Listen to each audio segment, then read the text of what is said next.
नमस्कार.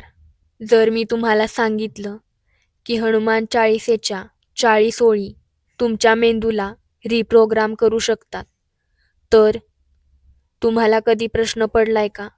हनुमान चाळिसा 40 चौपायांचीच का आहे?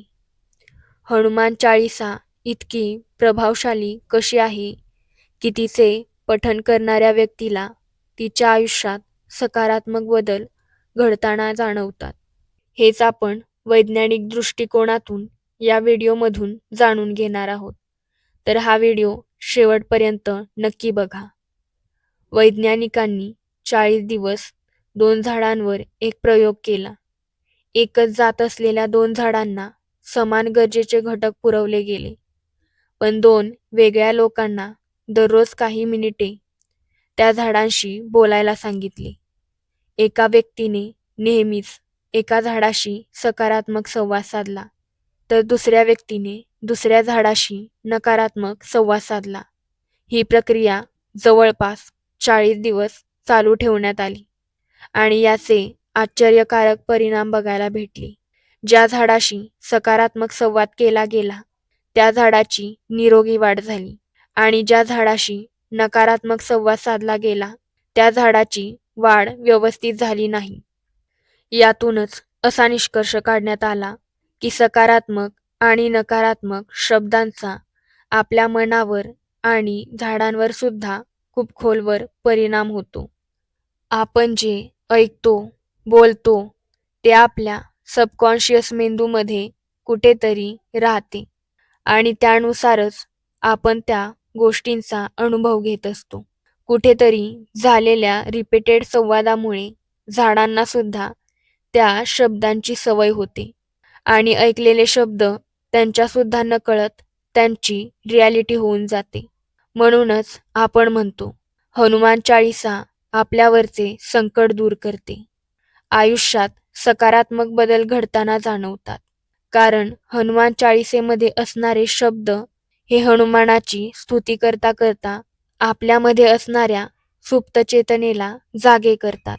जेव्हा हनुमानाच्या बुद्धीची, शक्तीची स्तुती केली जाते, तेव्हा आपल्या मेंदूला सुद्धा संदेश पोहोचतो की हे पॉझिटिव्ह शब्द आपल्यासाठीच वापरले जात आहेत आणि तो त्यांना स्वतःची रिॲलिटी बनवायला सुरुवात करतो. जेव्हा आपण 40 दिवस सतत चाळिसा म्हणतो, तेव्हा आपल्या मेंदूमध्ये एक सवय निर्माण होते. अजून एक गोष्ट, आपल्या सगळ्यांना लाजाळूचे झाड माहीतच असेल. जेव्हा आपण त्या झाडाच्या पानांना हात लावतो, तेव्हा त्या फांदीवरची पाने हळूहळू मिटायला सुरुवात होते, कारण ते कुठल्याही स्पर्शाला संवेदनशील असते. या झाडावर सुद्धा एक प्रयोग करण्यात आला. पहिल्या दिवशी त्या झाडाला स्पर्श केला तर त्याची पाने डिफेन्स मेकॅनिझम वापरून बंद व्हायची. पण जेव्हा त्या व्यक्तीला 2 ते 3 दिवस त्या झाडाशी सलग गप्पा मारायला लावल्या, तेव्हा तिसऱ्या दिवशी स्पर्श केल्यावर त्या झाडाने पाने मिटून घेतली नाहीत. कारण झाडांना सुद्धा मेमरी असते, जी त्यांना एखाद्या गोष्टीबद्दल आठवण करून देत असते. पण ही मेमरी फक्त 40 दिवसच लक्षात राहते. जर 40 दिवसानंतर झाडाला हात लावला, तर पुन्हा ते झाड पाने मिटायला सुरू करते.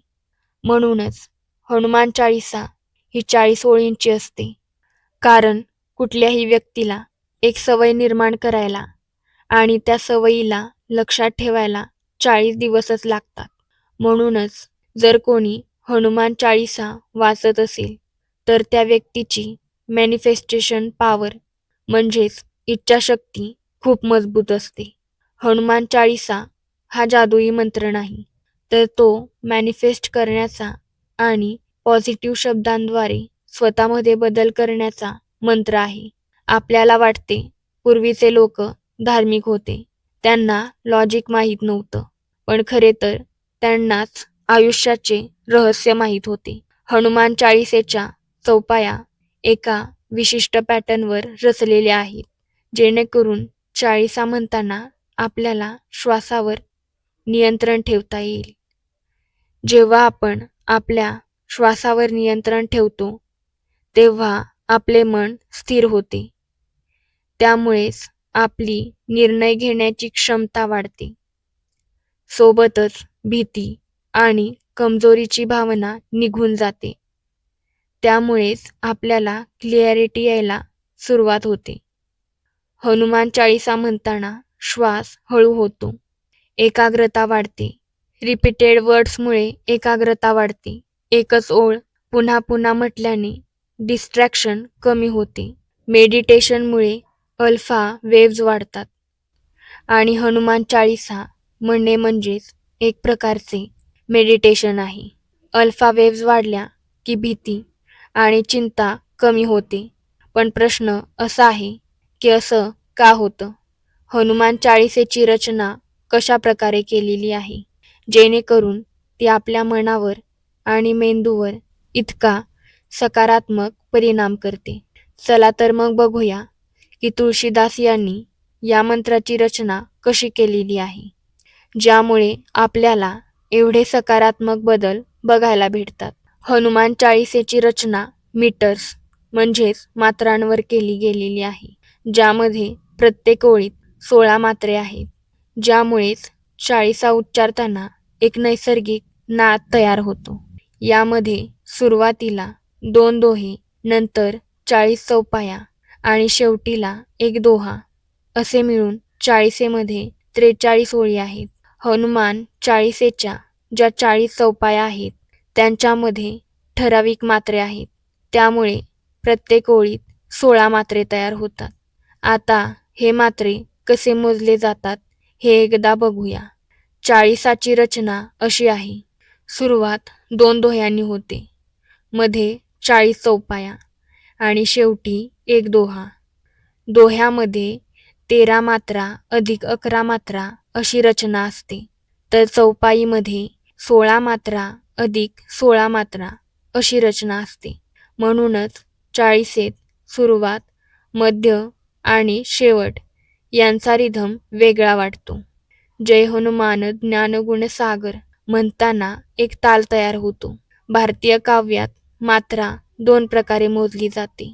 लघु मात्रा म्हणजेच अ, पहिला ई आणि पहिला उ यांना एक मात्रा म्हणून मोजले जाते. तर गुरुमात्रा म्हणजेच आ, दुसरा ई, दुसरा उ यांना 2 मात्रे म्हणून मोजले जाते. मात्रा का वापरली जाते? मात्रांमुळे कविता तालात म्हणता येते.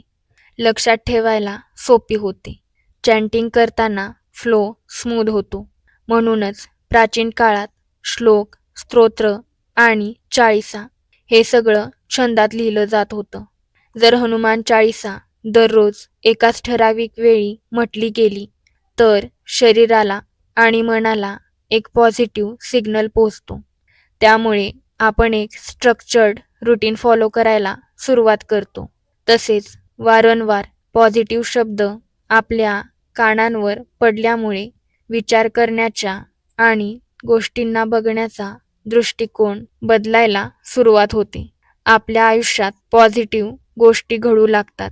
जर आपण 40 दिवस हनुमान चाळिसेचे पठण केले तर आपल्याला जे हवे आहे ते मॅनिफेस्टेशनमुळे सत्यात उतरायला सुरुवात होते.